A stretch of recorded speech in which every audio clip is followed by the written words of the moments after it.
নমস্কাৰ প্ৰিয় দৰ্শক, আন এটা গুৰুত্বপূৰ্ণ ভিডিঅ'লৈ আপোনাক স্বাগতম জনাইছোঁ।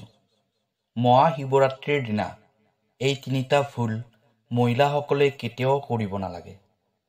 মহাশিৱৰাত্ৰিৰ দিনা ব্ৰত ৰাখি যদি এই ভুলকেইটা কৰে তথা ভুল ধৰণে পূজা অৰ্চনা কৰে, তেতিয়া আপোনাৰ জীৱনত দুখ কষ্ট অশান্তি আৰম্ভ হৈ যাব।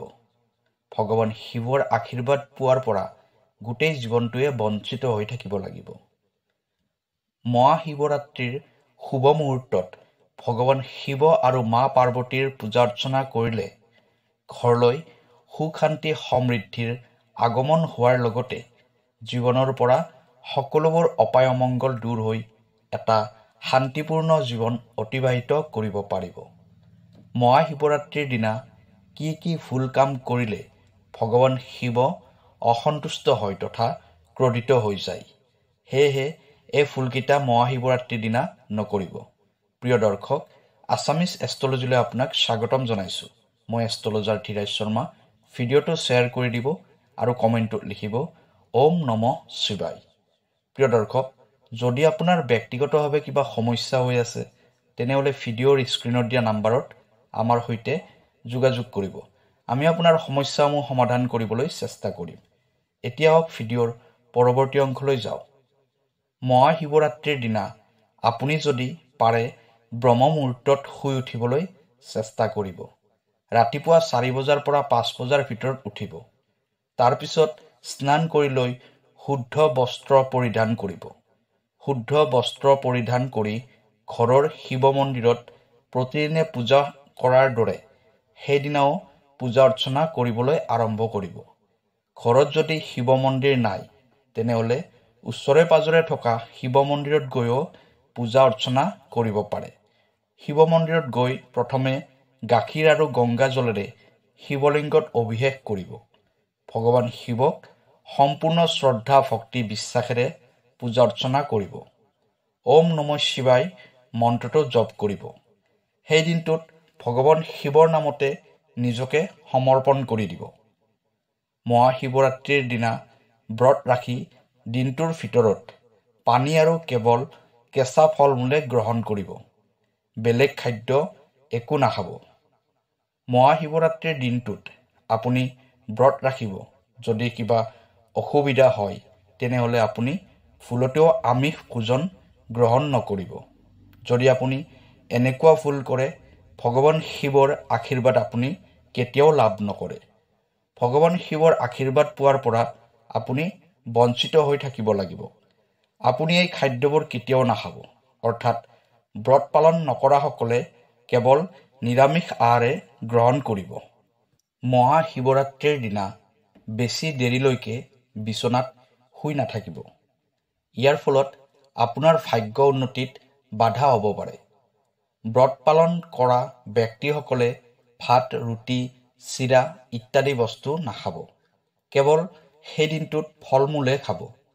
মহাশিৱৰাত্ৰিৰ দিনা যিকোনো ক'লা ৰঙৰ বস্ত্ৰ পৰিধান নকৰিব। সেই দিনটোত আপুনি গেৰুৱা নাইবা ৰঙা ৰঙৰ বস্ত্ৰ পৰিধান কৰিব। মহাশিৱৰাত্ৰিৰ দিনা আপুনি ভুলতেও শাৰীৰিক সম্পৰ্ক নকৰিব। এনেকুৱা কৰিলে ভগৱান শিৱ আপোনাৰ ওপৰত ক্ৰোধিত হৈ যাব পাৰে। এই দিনটোত যদি আপুনি গৰীব মানুহক দান দক্ষিণা কৰিব পাৰে তেনেহ'লে আপুনি বহু বছৰৰ পুণ্য অৰ্জন কৰিব পাৰিব। মহাশিৱৰাত্ৰিৰ দিনা আপুনি কাৰো ওপৰত খং নকৰিব নাইবা কাজিয়া পেচাল নকৰিব। বিবাহিত মহিলাসকলে মহাশিৱৰাত্ৰিৰ দিনটোত এই কথাকেইটাৰ ওপৰত গুৰুত্ব দিব।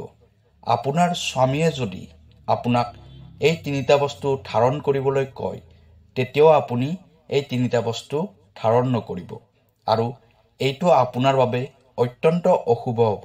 কাৰণ এগৰাকী বিবাহিত মহিলাই এই তিনিটা বস্তু পিন্ধাটো একেবাৰে উচিত নহয়।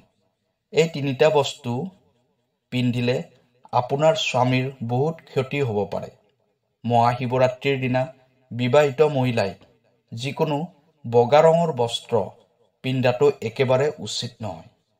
এই দিনটোত বিবাহিত মহিলাই বগা ৰঙৰ সাজপাৰ পিন্ধিলে তেওঁৰ স্বামীৰ বাবে অত্যন্ত ক্ষতিকাৰক হ'ব।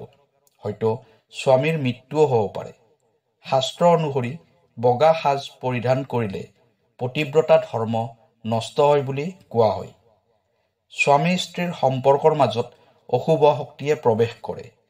সাধাৰণতে বগা ৰঙৰ সাজপাৰ স্বামী নথকা তথা বিধৱা মহিলাসকলে পৰিধান কৰে। সেয়ে স্বামী থকা মহিলাসকলে মহাশিৱৰাত্ৰিৰ দিনা কেতিয়াও বগা ৰঙৰ বস্ত্ৰ পৰিধান নকৰিব। নম্বৰ 2, মহিলাসকলে মহাশিৱৰাত্ৰিৰ দিনা ভৰিত সোণৰ পায়েল নাইবা ভৰিত যিকোনো সোণৰ অলংকাৰ ধাৰণ নকৰিব। ইয়াৰ ফলত আপোনাৰ ওপৰত ভগৱান শিৱ ক্ৰোধিত হৈ যাব পাৰে আৰু আপোনাৰ ঘৰখনলৈ ভয়ংকৰ বিপদ নামি আহিব পাৰে। সেয়েহে মহাশিৱৰাত্ৰিৰ দিনা মহিলাসকলে ভৰিত যিকোনো সোণৰ অলংকাৰ কেতিয়াও ধাৰণ নকৰিব নাইবা সোণ নিপিন্ধিব ভৰিত। এইটো অত্যন্ত অশুভ বুলি মানা হয়। ভৰিত সোণ ধাৰণ কৰিলে মা লক্ষ্মী আৰু কুবেৰ মহাৰাজক অপমান কৰাৰ দৰে হয়। এনেকুৱা কৰিলে স্বামী স্ত্ৰীৰ সম্পৰ্কৰ মাজত বেয়া প্ৰভাৱ পৰিব। সম্পৰ্কটো বহুত বেয়াৰ ফালে গতি কৰিব। আপোনাৰ জীৱনলৈ নানা ধৰণৰ সমস্যাৰ আগমন হ'ব।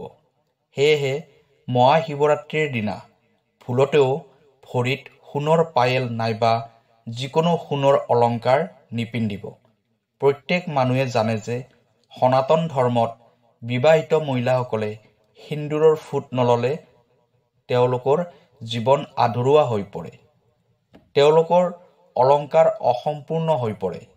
এই সিন্দুৰে আপোনাৰ স্বামীৰ বহুত উন্নতি কৰিব পাৰে। সেয়েহে বিবাহিত মহিলাসকলে কপালত আৰু শিৰত সিন্দুৰ নিশ্চয় ধাৰণ কৰিব লাগে। যদি আপুনি শিৰত সিন্দুৰ ধাৰণ নকৰে তেনেহ'লে অজানিতে আপুনি বহুত ডাঙৰ পাপ কৰ্ম কৰি আছে। ইয়াৰ দ্বাৰা ভগৱান আপোনাৰ ওপৰত সদায় ক্ৰোধিত হৈ থাকিব, যাৰ ফলত আপোনাৰ স্বামীৰ লগতে আপোনাৰ ঘৰখনলৈ বিপদ বিঘিনি নামি আহিব পাৰে।